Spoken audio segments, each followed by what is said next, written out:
Creating a sense of urgency, motivating people to be able to make a decision quickly. You could say, hey, the rates are changing. We might not even qualify. We got to be able to lock in. Or there's similar properties that are in the area, that we could go to. We're going to try yours first.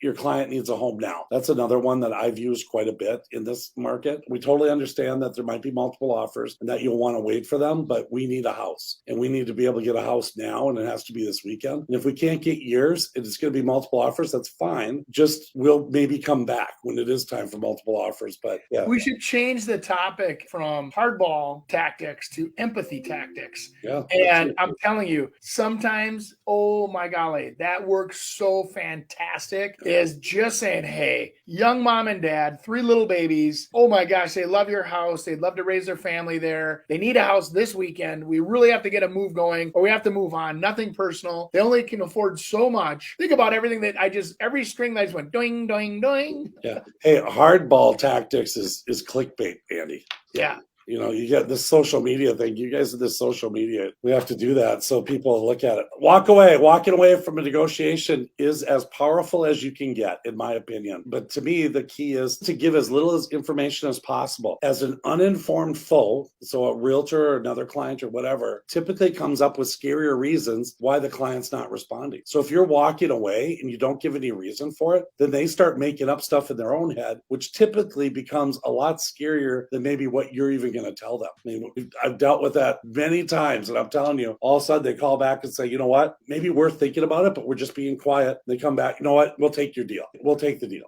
Silence, being quiet. I don't disagree with that. I think that there's also, when you add into that walk away, an interesting element that some agents try to use is put a timeline on it, right? So you have to respond by 10 o'clock tomorrow morning, no matter what, or we're gone. Well, in reality, I don't disagree with that. But what I've done is with your sellers, we want to put a timeline on when you guys will respond by. Do you guys have a timeline that you would be presenting within? So if I write this offer tonight, when can you present the offer, and when do you think a fair time to get back to us would be? And if they say, well, we'll present tomorrow morning at 10, we'll get back to you by noon. And I'll say, okay, so on the contract, based on what you just told me, I'm going to put a deadline of noon tomorrow based on our conversation, just so that we have some finality to this, so we can either, kind of the old get it done or move on. And I appreciate you getting it presented right away. That's awesome. Thank you. And what I try to do is I try to break the narrative. So if it's an offer and it's a good one, and they say, you know what, we need an answer tonight by 5 o'clock. What I'll come back and say is, you know what, they're both at work. I can't get one of them's in an area that they can't be bothered, and I won't be able to talk to them till at least 6 o'clock. Oh, that's okay. We'll be okay with that. Once you know that, and then all of a sudden, okay, that thing is gone, and now you can use it against them, because they were just trying to get you to know that they don't want anyone else trying to get into the mix. I legitimately had that happen on a deal I did last month, where we had 6 offers on a property. Mom and dad had kids' activities that night, and they're like, we can't miss this stuff. This is like opening baseball meetings, and we had dance with the other kid and whatever else. And it's like, so when you're sitting there and